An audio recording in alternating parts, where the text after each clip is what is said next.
லைஃப்பில் இந்த மாதிரி ஒரு பெயின்ஃபுல்லான ஒரு சுச்சுவேஷனை நான் ஃபேஸ் பண்ணதே கிடையாது. மனசு முழுக்க வலி வலி மட்டும்தான். இந்த சுற்றுப்பயணத்தில் என்னென்ன மக்கள் பார்க்க வராங்க, அதுக்கு ஒரே ஒரு காரணம் தான், அவங்க என் மேலே வச்சிருக்கிற அன்பும் பாசம்.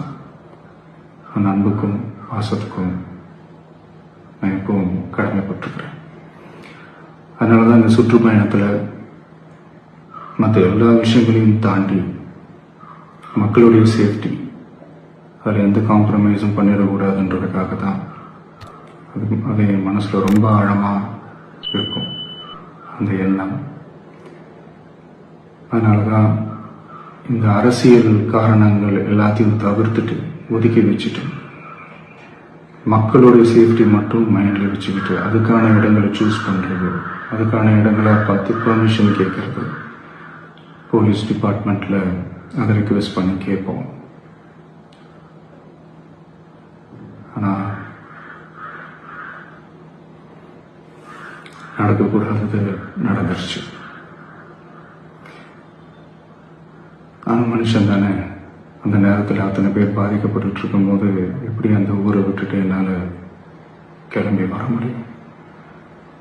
நான் திரும்ப அங்கே போகணும்னு இருந்துச்சுன்னா அதை ஒரு காரணம் காட்டி அங்கே வேற சில பதட்டமான சுச்சுவேஷன்ஸ், வேற சில அசம்பாவிதங்கள் அந்த மாதிரி எதுவும் நடந்துடக்கூடாதுன்றதுக்காக தான் நான் அவாய்ட் பண்ணேன்.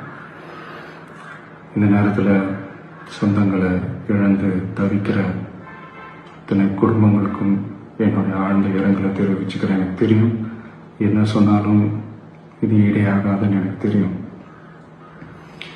ஹாஸ்பிட்டலில் ட்ரீட் பண்ணிகிட்ருக்கிற எல்லாருமே சீக்கிரமாக க்யூர் ஆகி வரணுன்றதை இந்த நேரத்தில் நான் வேண்டிக்கிறேன். கூடிய சீக்கிரமே உங்கள் எல்லாரையும் நான் சந்திக்கிறேன்.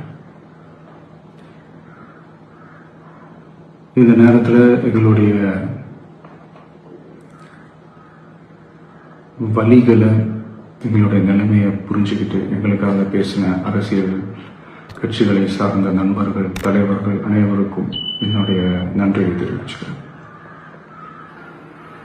கிட்டத்தட்ட ஒரு 5 மாவட்டத்துக்கு பிரச்சாரத்துக்கு போனோம்.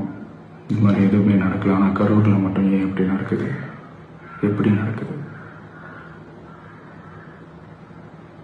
மக்களுக்கு எல்லா உண்மையும் தெரியும்.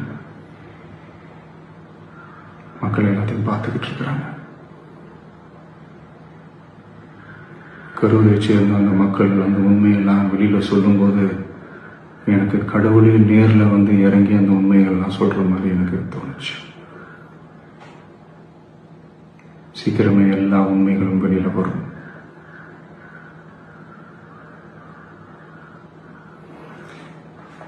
எங்களுக்கு தரப்பட்ட இடத்துல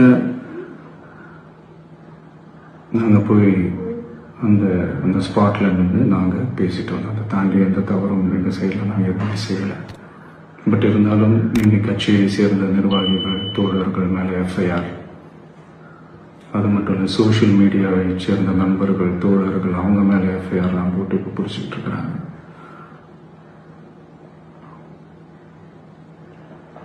சிஎம் சார், உங்களுக்கு ஏதாவது இந்த பழி வாங்கணும் அப்படின்ற எண்ணம் ஏதாவது இருந்துச்சுன்னா என்ன வேணாலும் பண்ணுங்க. அவங்க மேலே கை வைக்காதீங்க. நான் ஒன்று வீட்டில் இருப்பேன், இல்லை நான் ஆஃபீஸில் இருப்பேன். என்ன வேணாலும் செய்யுங்க. நண்பர்களே, தோழர்களே,